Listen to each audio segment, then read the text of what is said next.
الفل من قلب العلمين الجديدة وعلى البحر. شوفوا الجمال والمية الجميلة والحياة الحلوة. مؤاخذة الصخور. الراجل ورايا اهي، ناس ورايا اهي.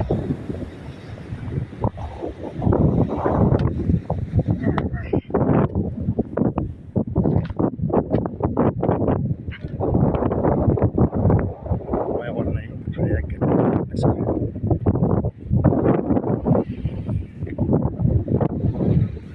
عاملين ايه؟ يا رب تكونوا بخير. النهارده انا في العلمين، واقف قدام المية بشم الهوا زي ما انتم شايفين. المية شكلها حاجة محترمة يعني. مية من الناس اللي هي بتيجي تدفع فلوس غالية، مش احنا يعني، لكن الناس هنا بتيجي بقى في شهر 6. الساحل الشرير، الساحل الشرير قدامنا هناك اهو، هناك اهو. ده الساحل الشرير اللي بيقولوا عليه.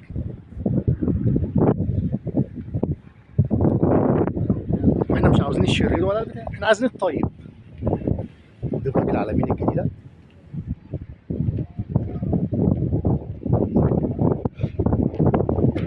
المنظر عامل ازاي؟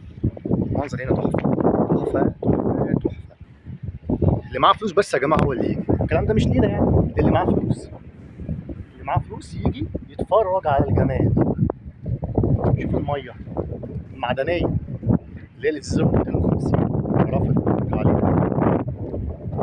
لكن هنا الحياة حلوة والجو جميل، الحياة متعة. سبحان الله.